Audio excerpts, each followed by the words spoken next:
Karena Allah terus membuktikan bahwasanya tidak ada zat yang paling baik di dalam kehidupan kita kecuali adalah dirinya. Inilah yang menjadikan kita, semoga kita tidak memiliki karakter buruk pada kehidupan manusia. Karakter buruk pada kehidupan manusia yang tidak dibentuk oleh ilmu, yaitu adalah ya'udul masaib wa yansani' marabbihi. Hasan al-Basri itu mengatakan jiwa itu kalau tidak dibentuk dengan ilmu memiliki karakter yang buruk. Karakternya apa jiwa itu? Karakternya dua. Ya'udul masaib, dia senantiasa menghitung setiap ujian dan ujian yang dia dapatkan di dalam perjalanan hidup, tetapi dia yansani' marabbihi, tetapi dia melupakan besarnya kenikmatan yang sudah Allah berikan kepada kehidupannya. Memang betul kehidupan kita pasti mendapatkan ujian. Memang betul panggung kita yang kita jalani pada kehidupan dunia tidak pernah lepas dari ujian. Tetapi sesungguhnya ujian itu jauh lebih sedikit dibandingkan nikmat bertubi-tubi yang Allah terus berikan di dalam kehidupan kita. Inilah yang menjadikan kita akhirnya paham karakter buruknya kita adalah ketika kita menjadi akuntan paling handal, menghitung setiap ujian dan kesulitan, tetapi kita amnesia terhadap setiap nikmat yang sudah Allah berikan di dalam kehidupan kita. Inilah pentingnya kita bersyukur dengan ilmu yang kita peroleh, kita membentuk karakter dasar kita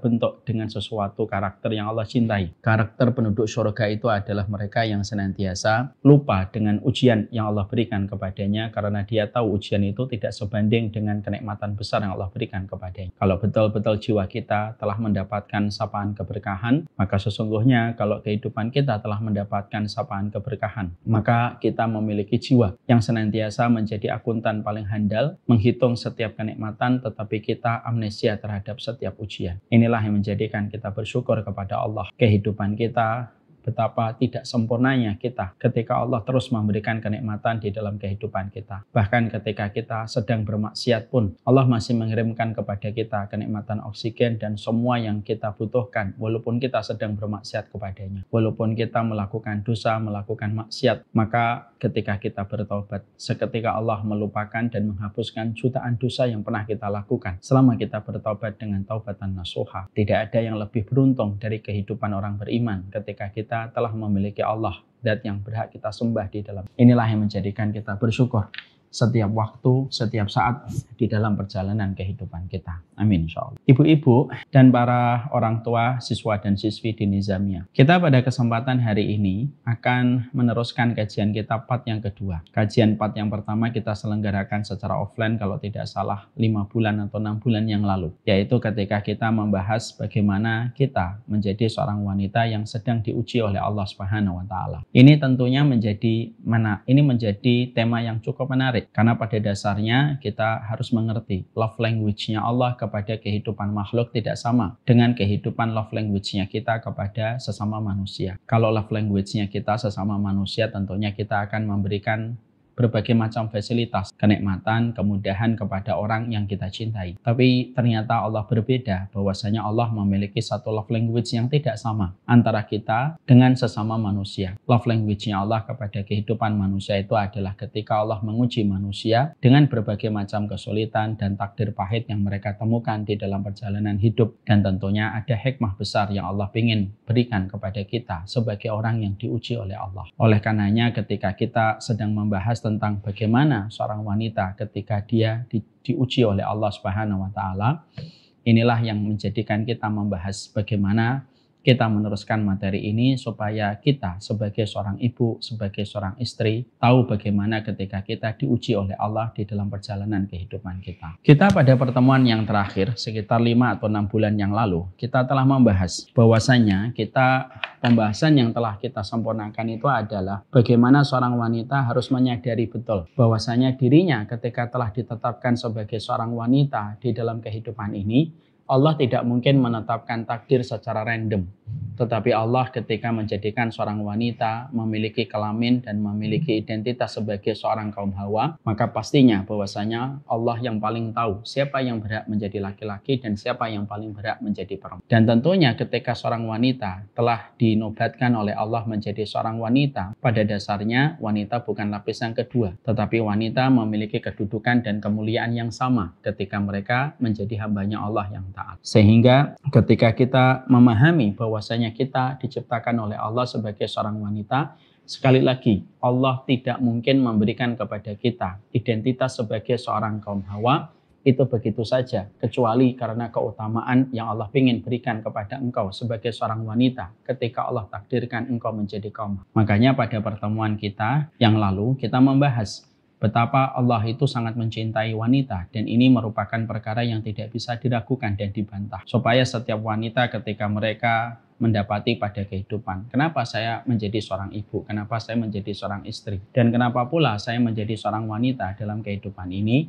maka sesungguhnya jawabannya cuma simpel dan sederhana. Engkau diciptakan sebagai seorang wanita karena Allah begitu besar cintanya kepada seorang wanita. Ketika wanita itu tahu betapa besarnya Allah memberikan cinta dan ridhonya kepada seorang. Makanya kita akhirnya kemarin belajar. Apa sih yang menjadikan seorang wanita terbukti bahwasanya dia menjadi seorang makhluk yang sangat dicintai oleh Allah? Dan saya pernah menyampaikan di dalam kesempatan perdana ketika kita berjumpa, saya menyampaikan betapa besarnya keutamaan yang Allah berikan kepada wanita dan betapa mudahnya seorang wanita mereka mendapatkan kehidupan rahmat. Saking begitu luar biasanya sampai banyak ulama yang mengatakan kami iri dengan besarnya kemudahan yang Allah berikan kepada kaum wanita ketika mereka menjadi hamba-Nya Allah.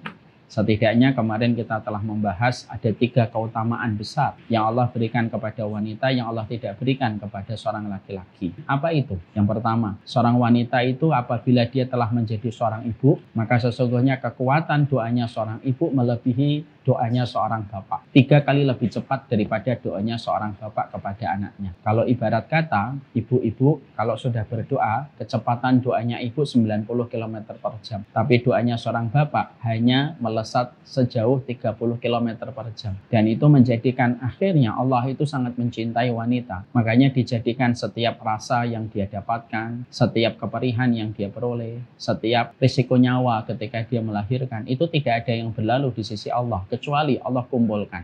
Dan Allah jadikan akumulasi yang luar biasa untuk menjadikan seorang wanita, kalau dia sudah menjadi seorang ibu, 3 kali lebih cepat doanya melesat dibandingkan doanya seorang bapak kepada seorang anak. Itu memahamkan luar biasa betapa Allah mencintaimu sebagai seorang wanita. Makanya kemarin saya sudah menyampaikan kepada ibu-ibu kan, bagaimana kisah tentang Jurej. Bagaimana Jurej ketika sedang sholat dipanggil oleh ibunya. Ketika ibunya memanggil, ya Jurej, maka pada saat itu Jurej dalam kondisi sholat dan sempat beliau kebingungan.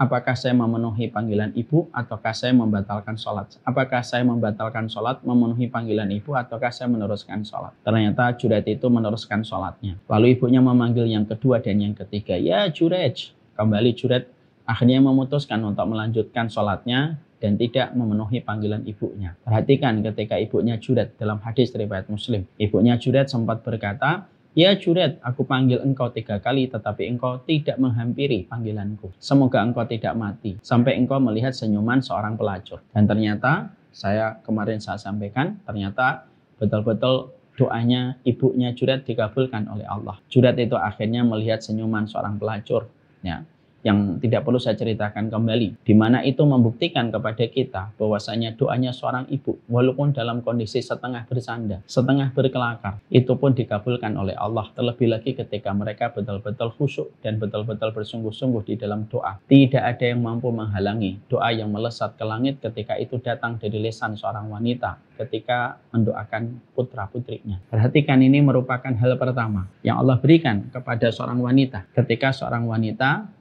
dimuliakan oleh Allah, dijadikan doanya, walaupun dia memiliki raga, memiliki fisik tidak sekuat laki-laki, tetapi tidak ada yang meragukan kekuatan doanya. Doanya melesat sebagaimana anak panah yang begitu kuat menembus banyak sekali target tanpa bisa mematahkan setiap anak panah yang keluar dari lisan seorang ibu ketika dia sudah berdoa. Untuk menjelaskan kepada engkau bahwasanya wanita, sebelum kita jelaskan bagaimana dia ketika diuji, wanita itu sangat dicintai oleh Allah. Dijadikan doanya menggelegar 3 kali lipat lebih cepat daripada doanya seorang bapak. Makanya seorang bapak atau seorang suami hendaknya mereka bisa mengingatkan istrinya bahwasanya kita boleh berkata kepada istri kita, boleh kamu marah sama aku, boleh kamu ngambek sama aku, tapi jangan pernah kamu hentikan doamu kepada anak. Karena seorang wanita kalau dia sudah marah kepada suaminya sampai menghentikan doanya dia kepada anak, maka itu yang akan menjadikan kehidupan anak porak-porak. Doakan, karena bukti cintanya Allah kepada engkau, kepada seorang wanita, dijadikan wanita doanya 3 kali lebih mustajab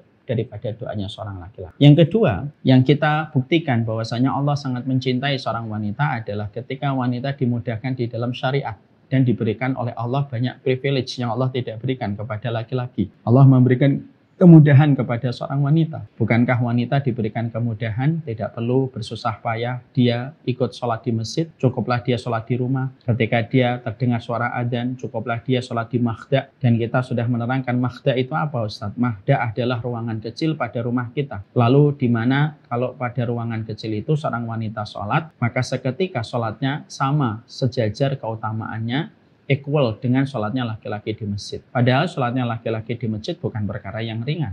Mengeluarkan motor, mengeluarkan mobil, konsisten dari satu panggilan kepada panggilan sepanjang hidupnya, itu bukan perkara ringan. Dan ternyata mendapatkan keringanan dari Allah. Sholatnya tidak perlu datang ke masjid, tapi pahalanya disempurnakan sejajar dengan pahala seorang laki-laki yang bersusah payah datang ke masjid. Ibu-ibu kalau memiliki makhda, ibu-ibu kalau memiliki satu kamar, di situ ada makhdanya, makhda itu ruangan kecil, maka makhda itulah yang akan menjadikan ibu sangat utama ketika sholat di tempat tersebut.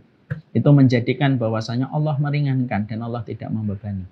Ketika ada seorang wanita mendengar apa yang sedang terjadi di bumi Palestina, tepatnya di bumi Gaza, mereka tidak diwajibkan untuk mengusung senjata mereka, tidak dikondisikan untuk mereka berperang ketika mereka mendapati satu tempat yang terancam dengan serangan-serangan musuh. Tapi yang diwajibkan untuk berperang adalah laki-laki. Perempuan cukuplah di rumah. Cukuplah dia berbakti kepada anak-anaknya, cukuplah dia memberikan ketaatan kepada suaminya, pahalanya setara dengan jihad yang dia dapatkan. Dan itu setara dengan orang laki-laki ketika mereka berjihad di bumi-bumi jihad mereka.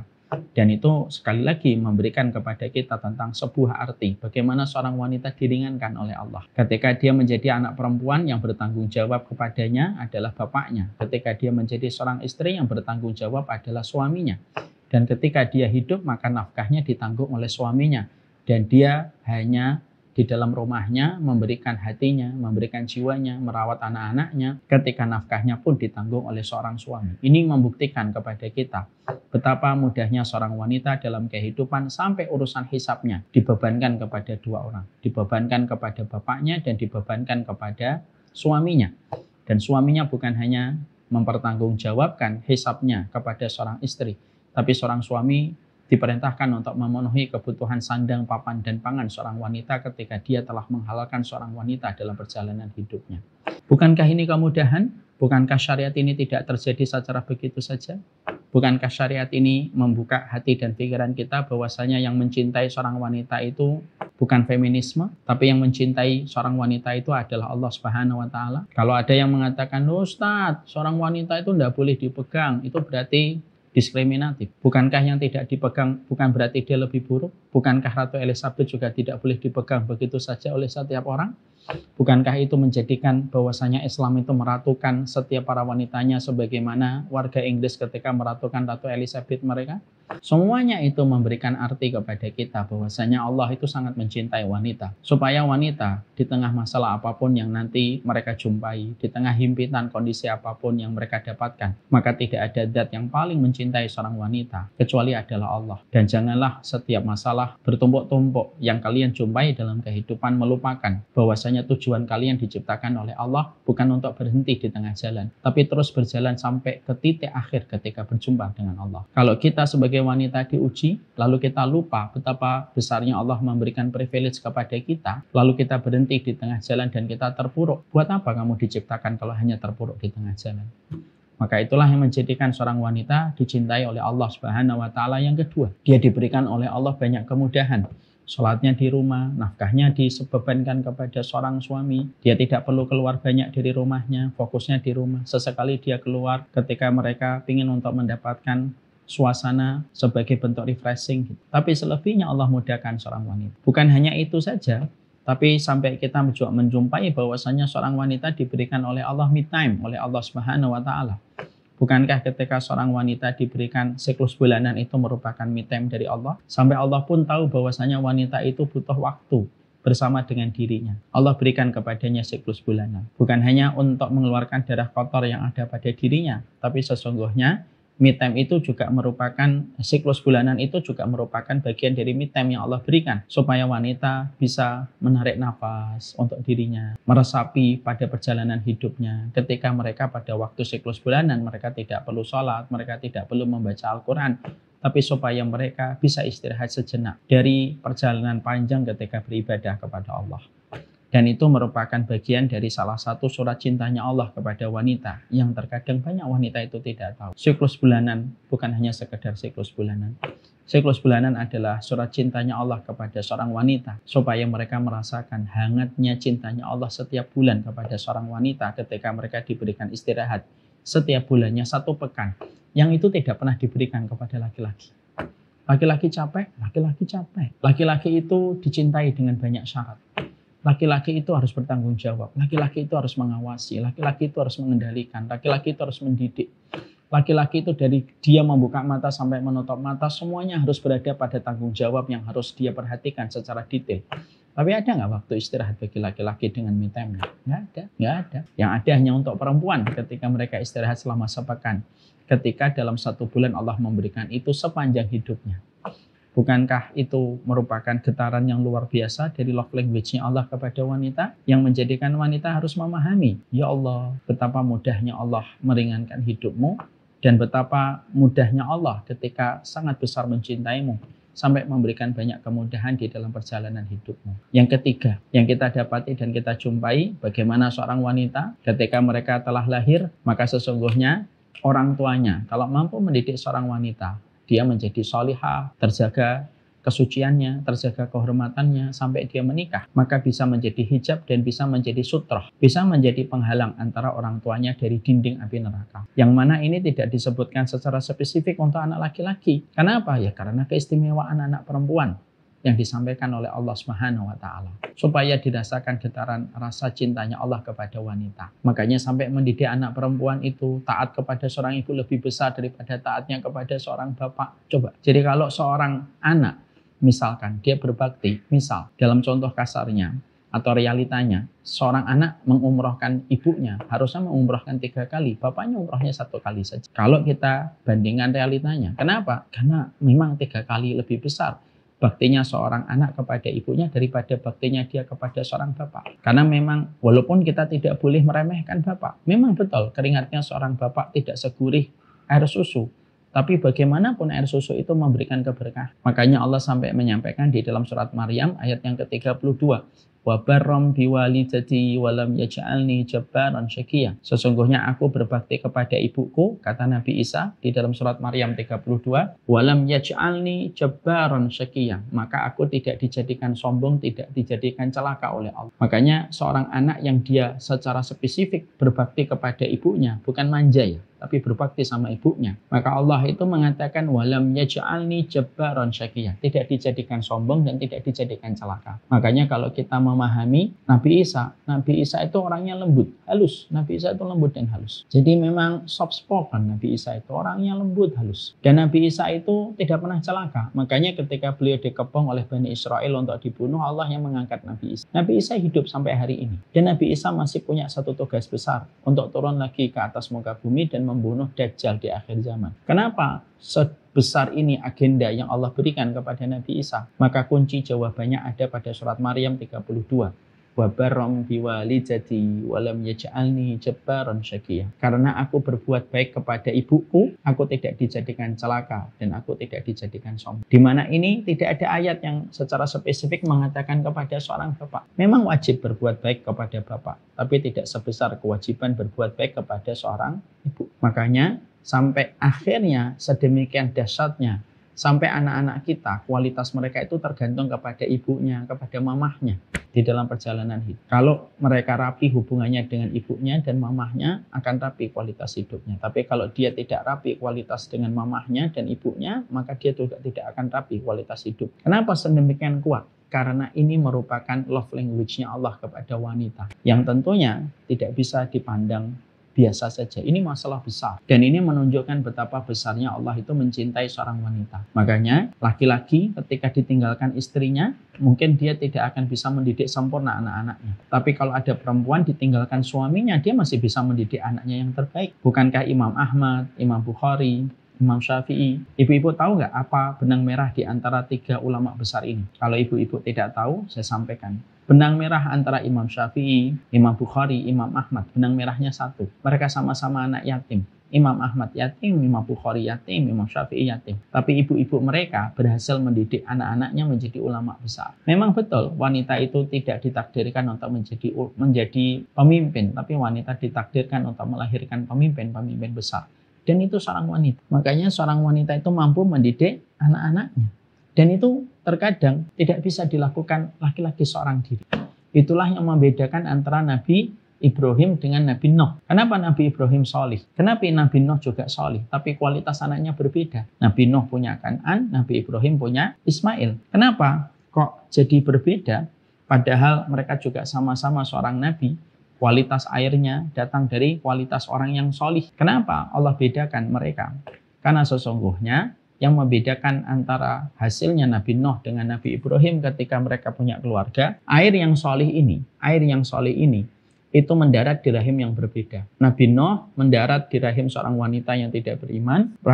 Akhirnya seorang Nabi Ibrahim mendarat kepada rahimnya seorang wanita yang begitu solihah dan begitu taat. Apa yang terjadi? Karena dibedakan oleh wanita yang menerima dari suaminya ini berbeda, yang satu beriman dan satu tidak beriman.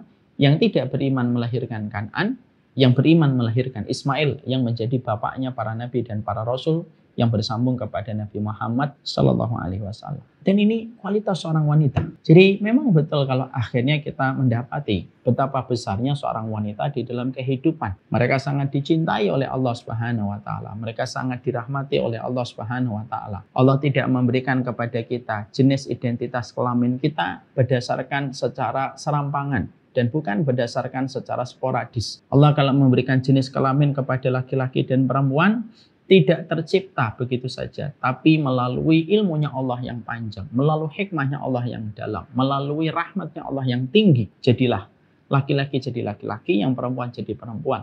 Dan ketika seorang perempuan mereka menjadi seorang wanita, sebelum kita membahas ujian yang Allah berikan kepada wanita dan sikapnya wanita ketika mereka sedang diuji, maka kita harus paham, seorang wanita itu mereka memiliki surat cinta dari Allah. Setidaknya tergambar dari 3 perkara yang tadi saya sebutkan. Inilah yang menjadikan seorang wanita paham betapa dahsyatnya ketika seorang makhluk Allah berikan kepadanya kehidupannya sebagaimana kehidupan kaum Hawa. Setelah kita memahami ini, tentunya kita mengerti. Tentunya wanita selalu diuji oleh Allah. Dan justru semakin wanita itu dicintai oleh Allah, maka sesungguhnya wanita itu ketika dicintai oleh Allah, maka love language-nya Allah itu tidak sama dengan love language-nya seorang bapak ketika dia cinta kasih kepada putrinya. Apa yang ibu-ibu bayangkan kalau ada seorang bapak cinta kasih kepada anak putrinya? Pasti akan memberikan apa yang dimau oleh putrinya. Tapi love language-nya Allah kepada seorang wanita berbeda dengan makhluk. Maka sesungguhnya seorang wanita itu dekat dengan ujian. Karena pada dasarnya Allah memberikan kepada mereka cinta yang begitu besar, gelombang rahmatnya Allah juga begitu besar kepada seorang wanita. Tapi seorang wanita itu pun ketika mereka di dalam perjalanan hidupnya, fitrah kehidupan bernama panggung ini tidak akan pernah menjauhkan wanita kecuali dengan ujian. Pasti dekat dengan ujian. Kenapa? Supaya wanita-wanita ini yang bertubi-tubi mendapatkan cobaan demi cobaan, ujian demi ujian yang itu datang melalui surat cintanya Allah, supaya wanita terbentuk ketika mereka mengalami banyak benturan, mereka menjadi kuat ketika mereka mendapatkan ujian itu, dan supaya mereka kelak pantas untuk menjadi pemimpin-pemimpin para bidadari di surga. Karena setiap ujian yang telah mereka terima di dalam kehidupan disempurnakan. Setiap ujian itu begitu sempurna di dalam kehidupan.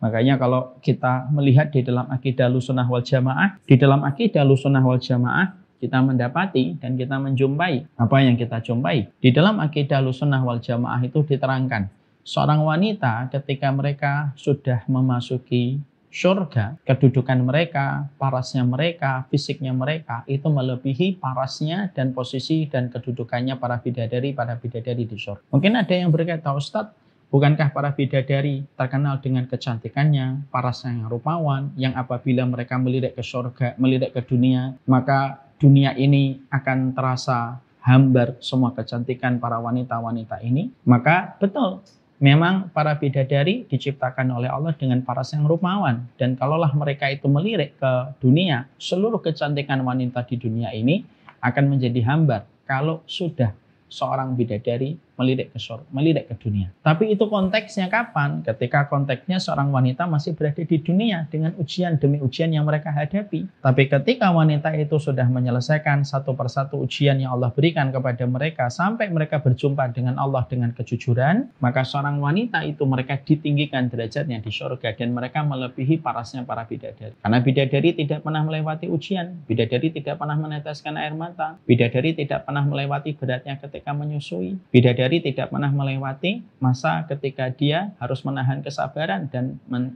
menata keridhaan. Bidadari tidak pernah merasakan artinya bagaimana dia menahan diri. Bidadari tidak pernah merasakan bagaimana siklus bulanan, darah nifas, dan seluruh perjuangan yang dialami oleh seorang wanita dalam kehidupan di dunia. Semua ujian-ujian yang diderita oleh wanita dunia ketika mereka menyelesaikan ujian itu, itulah yang menjadi sebab Allah meninggikan derajat mereka kelak di surga. Dan Allah menjadikan mereka itu pemimpin para bidadari. Ketika ujian itu diberikan kepada seorang wanita di dalam Quran. Kenapa? Karena apa yang kita dapatkan, apa yang kau dapatkan pada kehidupan babak kedua kelak di surga itu sangat tergantung dengan apa yang kita selesaikan pada setiap PR yang Allah berikan pada setiap ujian ketika seorang wanita berada di dunia. Makanya janganlah kita menganggap bahwasanya ujian ini hanya untuk kita. Enggak, ujian itu memang berlaku kepada setiap wanita. Sebutkan wanita manakah yang mereka mendapatkan surga kecuali mereka diuji. Sesungguhnya Asiyah binti Muzahim dia diuji dengan suaminya yang berlaku zalim. Kita juga mendapati Ibunda Maryam yang dia diuji bagaimana keluarganya, kerabatnya, lingkungannya menolaknya dan menetapkan dia sebagai seorang perempuan lacur dan perempuan yang kotor. Ibunda Khadijah, dia tidak pernah melihat hasil ketika dia membantu Rasulullah SAW. Dia tidak pernah menjumpai hasil yang beliau perjuangkan ketika beliau membantu dakwahnya Rasulullah SAW. Kita menjumpai bagaimana Ibunda Aisyah, beliau diuji, tidak punya keturunan sampai akhirnya beliau meninggal dunia. Padahal beliau menjadi wanita yang paling dicintai oleh Nabi Muhammad setelah beliau mencintai Khadijah. Ibunya Imam Ahmad, solihah, tapi ditinggalkan suaminya ketika beliau baru memiliki anak yang masih belia. Sama dengan Imam Bukhari. Imam Bukhari suaminya baru saja mengumpulkan harta, tidak lama setelah itu meninggal dunia. Dan ibunya Imam Bukhari kaget ketika mendapati Imam Bukhari kecil dan belia dalam kondisi buta ketika dilahirkan. Imam Syafi'i pun sama.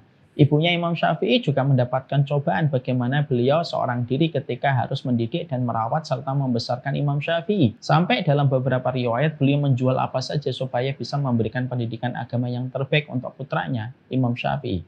Yang disebut nama aslinya adalah Muhammad bin Idris. Itu memberikan kepada kita tentang sebuah arti bahwasanya keimanan seorang wanita tidak pernah jauh dari panggung ujian. Karena begitulah love language yang Allah berikan kepada setiap wanita di dalam perjalanan hidup mereka. Maka itulah yang menjadikan kita akhirnya paham. Jadi setidaknya mukadimah ini saya sampaikan berarti wanita itu pada dasarnya mereka dicintai oleh Allah. Ketika wanita dicintai oleh Allah, jangan salah paham dan jangan salah asumsi bahwasanya wanita kalau mereka dicintai oleh Allah, dimudahkan dalam banyak hal, Allah memberikan kepada mereka privilege yang Allah tidak berikan kepada laki-laki. Kita juga memahami berarti wanita ketika diuji oleh Allah, maka love language-nya harus paham dan harus sadar dan harus membuka mata. Love language-nya seorang perempuan ketika mereka telah dicintai oleh Allah, maka kehidupannya tidak pernah jauh dari setiap ujian dan tidak pernah jauh dari setiap musibah yang mereka peroleh dan mereka dapatkan di dalam perjalanan kehidupan mereka. Nah inilah yang menjadikan kita akhirnya paham, ya, supaya kita tidak sampai salah mengambil kesimpulan bahwasanya cintanya Allah kepada saya itu kan harusnya menjadikan saya itu tidak ada masalah, tidak ada ujian. Justru kalau tidak ada ujian itu bukan tanda Allah mencintai kita. Kenapa Allah mencintai kita dengan menguji kita? Supaya kita terbentuk. Karena sesungguhnya seorang hamba yang mereka terbentur dalam kehidupan mereka akan memiliki kekuatan, mereka memiliki daya kenyal dalam perjalanan hidup mereka dengan benturan-benturan yang mereka jumpai. Kadang-kadang benturan itu justru kita perlukan supaya membentuk kita menjadi lebih kuat dalam kehidupan kita dan menjadikan kita lebih kuat dan lebih nikmat pada kehidupan kelak kita di surga. Allah membenturkan kita bukan karena Allah itu tidak ridho kepada kita. Allah membenturkan kita itu karena supaya kita kuat. Bukankah orang tua ketika paham parenting, mereka tidak memanjakan anak. Orang tua yang paham parenting itu justru akan mendidik anaknya dengan berbagai macam keterbatasan, terkadang tidak memanjakan, membiarkan dia jatuh dan menangis supaya dia bisa validasi dengan rasa sakit. Semuanya itu, bukankah itu merupakan ciri orang tua yang paham parenting dengan baik? Tapi kalau ada orang tua memanjakan, setiap anaknya jatuh langsung diangkat, langsung dipukul-pukul tanahnya, dipukul-pukul temboknya, lalu kita memanjakan setiap waktu seakan-akan anak kita tidak boleh sakit sedikit, tidak boleh perih sedikit, apa yang terjadi? Justru anak-anak kita nanti menjadi ringkih. Saya pernah ngobrol dengan Dokter Apin. Dokter Apin tuh ngomong begini ke saya, Ustadz tahu nggak, kita ini sekarang memanjakan anak itu baru panas sedikit langsung kita kasih obat, panas sedikit langsung kita kasih obat, tanpa kita sadari kalau anak itu sakit langsung kita kasih obat, imunnya nanti tidak bagus, akhirnya imunnya nggak terbiasa untuk mendeteksi penyakit, dan imunnya tidak bisa untuk menanggulangi kalau ada virus dan bakteri yang datang. Kenapa? Terbiasa yang menghalang setiap virus dan bakteri itu langsung obat, antibiotik. Makanya beliau mengatakan, biarin aja kalau anak itu baru sakit semalam gitu. Anak itu kalau baru sakit semalam udah gendong aja, intinya sabar. Biarkan tubuhnya itu mengenali bakteri apa yang masuk ke dalam tubuhnya. Biar dia merasakan sakit, dia merasakan ini supaya dia betul-betul nanti imunnya itu terbiasa di dalam penanggulangan dan pencegahan setiap bakteri yang masuk. Penjelasan dokter ini sangat relate dengan kehidupan kita. Kalau kita lalu membicarakan kenapa kok wanita itu diuji oleh Allah, Ustadz? Bukankah mereka makhluk yang ringkih, makhluk yang lemah? Bukankah cintanya itu harusnya mengistirahatkan wanita di atas singgasananya, menidurkan mereka di atas kasur-kasur yang empuk? Bukankah seorang wanita itu harusnya tidurnya di atas permata dan emas gitu? Maka jawabannya bisa kita dapatkan dalam sebuah realita analogi yang sederhana. Allah itu menguji seorang wanita dan Allah jadikan mereka mendapatkan banyak benturan dalam hidupnya. Tidak menidurkan mereka di atas permadani, tidak menidurkan mereka di atas emas dan permata. Supaya wanita ini mereka memiliki kekuatan di dalam perjalanan hidup mereka. Karena wanita yang kuat melahirkan anak yang kuat. Karena wanita yang kuat itu melahirkan anak-anak yang hebat. Makanya Allah di dalam surat Al-A'raf 58 menyampaikan wal baladu thayyibu yakhruju nabatuhu bi'idzni rabbih walladzi khabusa la yakhruju illa nakida. Makanya di dalam surat Al-A'raf 58 sampai kita mendapati apa yang disampaikan oleh Allah. Perempuan itu sebagaimana tanah. Kalau tanahnya subur, maka mengeluarkan tanaman-tanaman yang subur berkualitas. Kalau tanahnya itu tidak subur, maka melahirkan tanaman-tanaman yang gersang. Dan ini tidak bicara tentang pertanahan, surat Al-A'raf 58. Surat Al-A'raf 58 bicara tentang perempuan. Perempuan itu sebagaimana tanah, kalau dia subur, tanamannya itu akan rindang. Tanamannya itu menyenangkan, yang tumbuh di atas tanah yang subur. Tapi kalau tanahnya tidak subur, maka sesungguhnya akan mengeluarkan tanaman-tanaman yang merana ketika tanahnya tidak subur. Kenapa Allah memisahkan wanita di dalam surat Al-A'raf 58 ini sebagaimana tanah? Ya karena dahsyatnya seorang perempuan.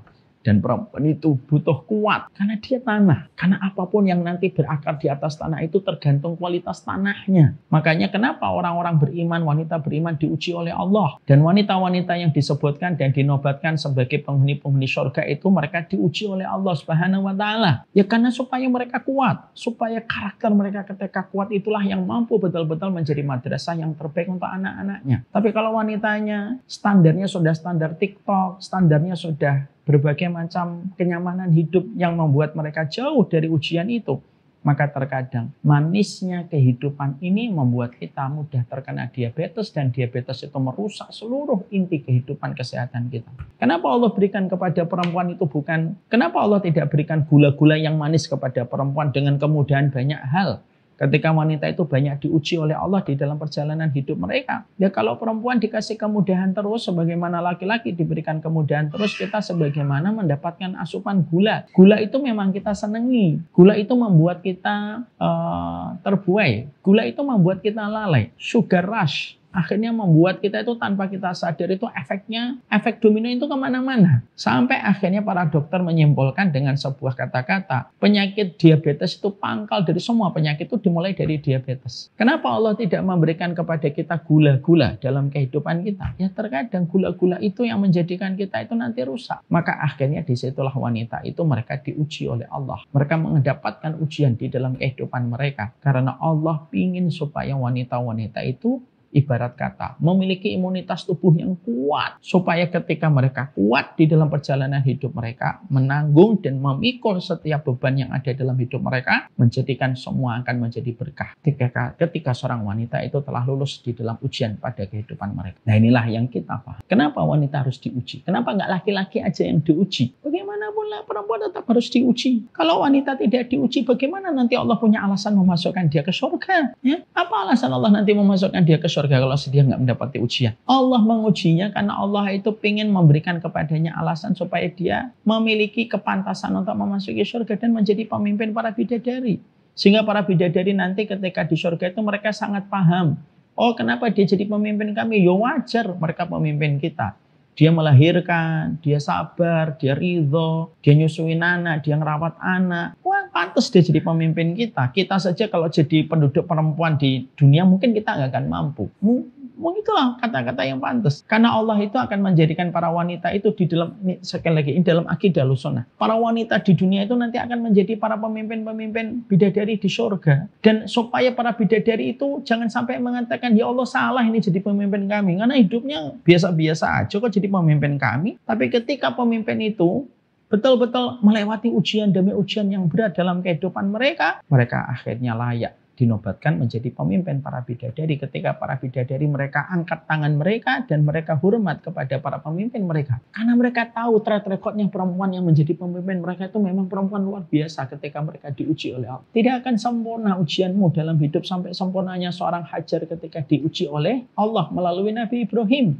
Tidak akan sempurna ujian dalam hidupmu seorang wanita sampai ujianmu setara dengan ujian yang Allah berikan kepada Ibunda Khadijah. Seumur hidup membantu Nabi. Hartanya habis di dalam dakwah ketika membantu Rasulullah SAW. Tapi beliau tidak pernah menjumpai hasilnya di dunia. Ibunda Khadijah itu termasuk wanita yang dikatakan oleh Nabi Muhammad, wanita di dunia yang mereka beramal secara jujur kepada Allah tapi tidak melihat hasilnya di dunia. Khadijah, kata Rasulullah. Khadijah itu. Ibunda Khadijah tidak melihat hasilnya di dunia. Dia tidak pernah menjumpai bagaimana Rasulullah itu menjadi laki-laki yang dihormati di kota Mekah setelah menang. Rasulullah, Ibunda Khadijah tidak melihat bagaimana ratusan ribu orang akhirnya menjadi pengikutnya Rasulullah SAW. Ibunda Khadijah tidak pernah menjumpai.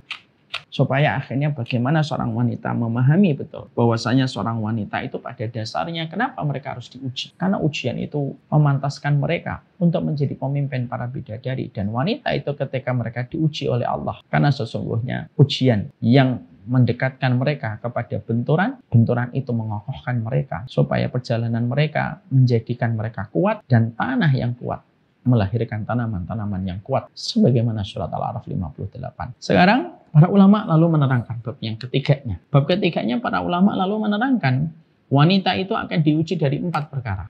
Wanita itu akan diuji dari 4 perkara. Sebagaimana laki-laki pun sama, mereka akan diuji dengan 4 perkara. Yang pertama, wanita itu akan diuji dari dirinya sendiri. Jadi wanita itu akan diuji dengan dirinya sendiri. Dan dirinya sendiri itu ada 2, fisiknya dan pikirannya. Fisiknya dan pikirannya. Fisiknya wanita itu nanti akan mudah terkena penyakit, akan dititipi oleh Allah dengan musibah-musibah penyakit yang Allah berikan di dalam kehidupan mereka, dan itu merupakan bagian dari kehidupan seorang wanita, ya. Maka sesungguhnya seorang wanita itu mereka diuji dengan dirinya sendiri. Ujian itu melalui penyakit. Siapapun seorang wanita kalau mereka sudah mendapatkan cobaan demi cobaan, ujian demi ujian dalam hidupnya diberikan oleh Allah sakit, kita bahas dulu yang sakit. Ini bahas yang pertama ya. Jadi wanita diuji dari 4 sisi. Kita bahas yang pertama. Wanita diuji dengan dirinya sendiri. Nah, diuji dengan dirinya sendiri ada dua. Diuji dengan dirinya pada fisiknya dan diuji dengan bagaimana dia dengan pikirannya dia sendiri. Diuji pada dirinya sendiri dengan sakit. Artinya banyak wanita yang mereka nanti akan mendapatkan titipan-titipan ujian dari Allah dengan rasa sakit yang Allah timpakan kepada fisiknya. Sehingga dia merasakan sakit pada dirinya. Makanya kita mendapati dalam satu riwayat yang sahih ada seorang perempuan, budak hitam, legam, gitu. Lalu datang kepada Nabi SAW dan mengatakan kepada Nabi SAW, "Ya Nabi, sesungguhnya ini Usra. Saya ini adalah perempuan yang terkena penyakit epilepsi. Saya kena penyakit ayan ya Rasulullah." Lalu wanita itu berkata kepada Nabi, "Antat wali ayashfiyani." Tolong doakan saya ya Rasulullah supaya saya sembuh dari penyakit saya. Seketika Rasulullah SAW tidak langsung mengabulkan permintaan wanita salihah ini. Tapi Nabi itu mengatakan, "In syi'ti da'uti ayashfiyaki wa in syi'ti tasbiri falakil jannah. Nah, Nabi SAW mengatakan kalau kamu sabar, Allah akan memberikan kepadamu surga. Allah akan memberikan kepadamu surga kalau kamu sabar. Tapi kalau kamu mau, aku doakan semoga kamu disembuhkan dan dengan izin Allah nanti kamu akan sembuh. Ternyata perempuan ini lebih memilih, ya sudah ya Rasulullah, kalau ada dua pilihan ini, saya memilih untuk sabar ya Rasulullah. Saya milih sabar. Saya milih sabar aja ya Rasulullah. Selama kesabaranku bermuara kepada surga. Selama kesabaranku bermuara kepada surga, aku milih sabar. Maka seketika Nabi ketika mendapati wanita itu memilih surga, memilih sabar, maka Nabi mendoakan supaya dia sabar. Dalam beberapa langkah ketika wanita itu meninggalkan Nabi, lalu dia datang kembali kepada Nabi dan menceritakan satu perihal yang baru. Ya Rasulullah, kecuali satu ya Nabi. Apa itu? Kalau saya sedang ayannya kambuh dan epilepsinya kambuh, sering sekali auratku tersingkap. Dan aku malu ya Rasulullah. Bolehkah engkau mendoakan diriku ketika nanti ayanku dan epilepsiku kambuh, Allah menutup rapat auratku karena aku malu ketika auratku tersingkap. Masya Allah. Masya Allah ibu-ibu. Wanita ini ketika dia tidak sadar, sering tersingkap auratnya. Itu kan sebenarnya secara hukum dia tidak dosa karena dia tidak sadar. Tapi wanita ini walaupun dia tahu itu tidak dosa, karena saking malunya sama Allah, sampai tidak sadar pun dia tidak mau membuka aurat. Makanya dia berdoa, ya Rasulullah doakan saya ya Rasulullah. Saya sabar dengan penyakit epilepsi saya. Tapi doakan semoga Allah nutup rapat auratku.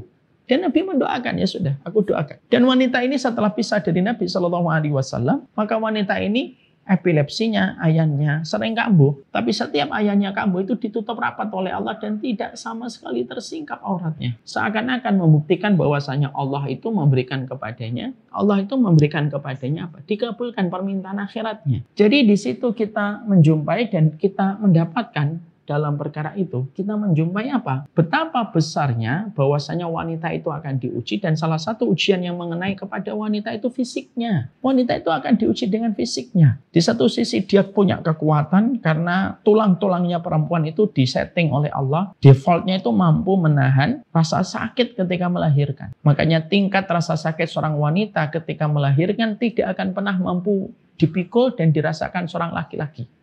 Kalau misalkan rasa sakit itu ditimpakan kepada laki-laki. Tapi di sisi yang lainnya wanita itu diuji dengan fisiknya. Yaitu adalah sebagian wanita itu ada yang tidak diberikan sakit. Dan itu ujian bagi seorang wanita. Dan sakit itu bukan perkara yang sifatnya itu menjadi aib dan bukan menjadi adab. Sakit itu juga tidak menghilangkan arti berkah. Orang banyak salah asumsi kalau sakit itu tidak berkah. Yang sehat itu pasti berkah. Belum tentu. Berkah itu simpel ibu-ibu. Berkah itu apa? Kullu ma tuzidukum fi ta'ah. Yang namanya berkah itu segala sesuatu yang menambah taat itu berkah.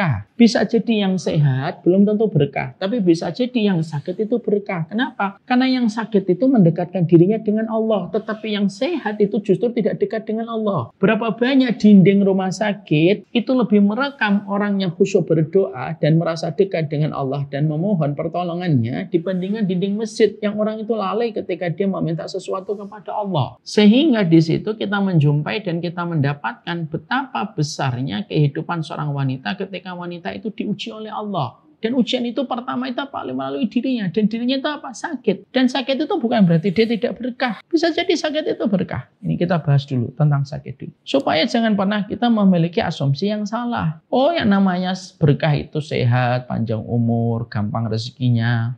Belum tentu. Kadang yang sakit itu lebih berkah daripada yang sehat. Karena yang sehat tidak ingat sama Allah dan amnesia kepada Allah. Tetapi justru mereka yang sakit dekat dengan Allah. Jadi kalau ada wanita mereka diuji oleh Allah dengan rasa sakit, itu bukan Allah mengadabnya, bukan Allah mengaibkannya, bukan Allah mencelaknya, tapi Allah memberikan kepadanya sebuah kedudukan. Di mana kedudukan ketika dia ridho dengan rasa sakit yang dia terima ketika Allah berikan beberapa bagian tubuhnya itu mengeluarkan sinyal-sinyal perih yang dirasakan oleh syaraf-syarafnya, itu sebenarnya merupakan caranya Allah, bahwasanya Allah supaya dia lebih dekat dengan Allah. Karena turbulence itu terkadang justru menjadikan kita ingat kepada Allah dibandingkan cuaca yang terlalu cerah. Ibu, kalau ibu naik pesawat, dalam kondisi cuaca cerah, awannya cerah, ya, tidak ada awan yang sering membuat berguncang pesawat, justru kita lalai, justru kita tidur, justru kita akan main dengan sesuatu yang kurang bermanfaat. Tapi kalau lagi turbulence berat, justru yang terjadi apa? Kita ingat, kita berzikir, kita ingat kesalahan kita ingat dosanya kita. Kenapa ada sebagian wanita yang beriman, taat kepada Allah, mereka diberikan sakit oleh Allah? Karena Allah ingin melihat batas ridhonya mereka ketika Allah timpakan kepada mereka sakit, walaupun mereka dalam kondisi taat sekalipun. Ketaatan terkadang bisa menyebabkan seorang wanita diuji oleh Allah dengan rasa. Untuk Allah lihat seberapa besar ridhonya akan ujian yang Allah berikan. Ini Allah uji dengan dirinya. Yang kedua, Allah uji dengan wanita dengan dirinya itu. Yang kedua itu apa? Allah uji dengan pikirannya dan perasaannya. Dan seorang wanita itu sama dengan laki-laki dengan pikirannya, perasaannya. Dan wanita itu akan diuji dengan apa yang telah lalu, dengan apa yang akan datang. Makanya Allah sering kan memberikan narasi di dalam Al-Quran itu apa? La takhaf wa la tahzan, la takhaf wa la tahzan. Jangan takut. Ya. Jangan takut, jangan khawatir, jangan takut, jangan khawatir. Kenapa Allah sering mengirimkan kata la takhaf wa la tahzan, la takhaf wa la tahzan, la takhaf wa la tahzan. Jangan takut, jangan khawatir, jangan takut, jangan khawatir. Berulang-ulang Allah mengirimkan itu kepada kita. Karena manusia, terutama wanita itu diuji dengan dua. Diuji dengan masa lalunya dan diuji dengan apa yang akan terjadi di masa mendatang. Diuji dengan masa lalunya itu apa? Diuji dengan apa yang pernah dia lalui. Ketika mungkin dia menjadi orang yang mungkin ingat bagaimana dulu dia hutang pengasuhan, pernah didolimi, pernah disakiti. Dan perempuan dan laki-laki pun sama diuji dengan apa yang akan terjadi di masa mendatang. Apa yang terjadi di masa mendatang itu adalah bahwasanya dia diuji dengan berbagai macam perkara-perkara yang akan datang dalam kehidupan di masa mendatang.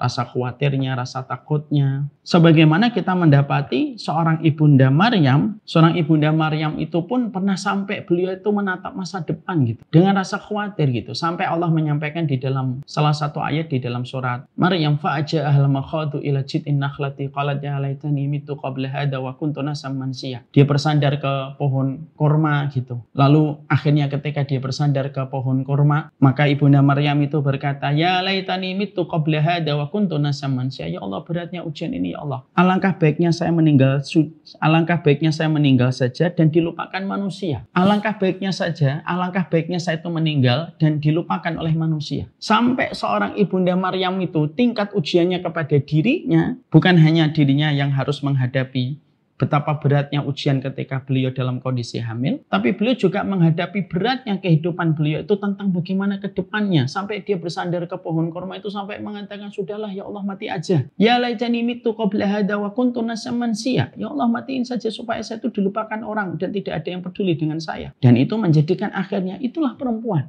Mereka diuji oleh Allah dalam dirinya. Itu ada dua. Dalam fisiknya dan pikirannya. Dan pikiran seorang perempuan itu dua. Apa yang terjadi di masa lalu dan apa yang menjadi kehidupan masa mendatang. Dia khawatir, dia takut, dan lain sebagainya. Makanya Allah sering menghibur kita. La takhaf wa la tahzan, la takhaf wa la tahzan. Jangan takut, jangan khawatir, jangan takut, jangan khawatir. Terus berulang-ulang Allah menyampaikan itu kepada kita. Kenapa Allah sering sampaikan la takhaf wa la tahzan? Jangan takut, jangan khawatir, jangan takut, jangan khawatir. Kenapa berulang-ulang Allah menyampaikan itu kepada kita? Karena sesungguhnya setan itu membuat jebakan terhadap apa yang kita pikirkan di masa lalu, dan setan itu membuat jebakan dengan apa yang kita khawatirkan di masa mendatang. Makanya Allah yang menenangkan kita sebagaimana seorang bapak yang lembut menenangkan hati putrinya. Sudah nak, jangan khawatir, jangan khawatir, jangan. Maka ujiannya seorang perempuan itu yang pertama kepada diri. Dan itu yang didapati sebagian perempuan. Ada sebagian perempuan diuji dengan dirinya, dan dirinya itu ada dua. Dengan penyakitnya, dan wanita itu diuji dengan pikirannya di dalam perjalanan. Yang kedua, yang ketiga, yang keempat. Nanti kita teruskan pada pertemuan kita berikut.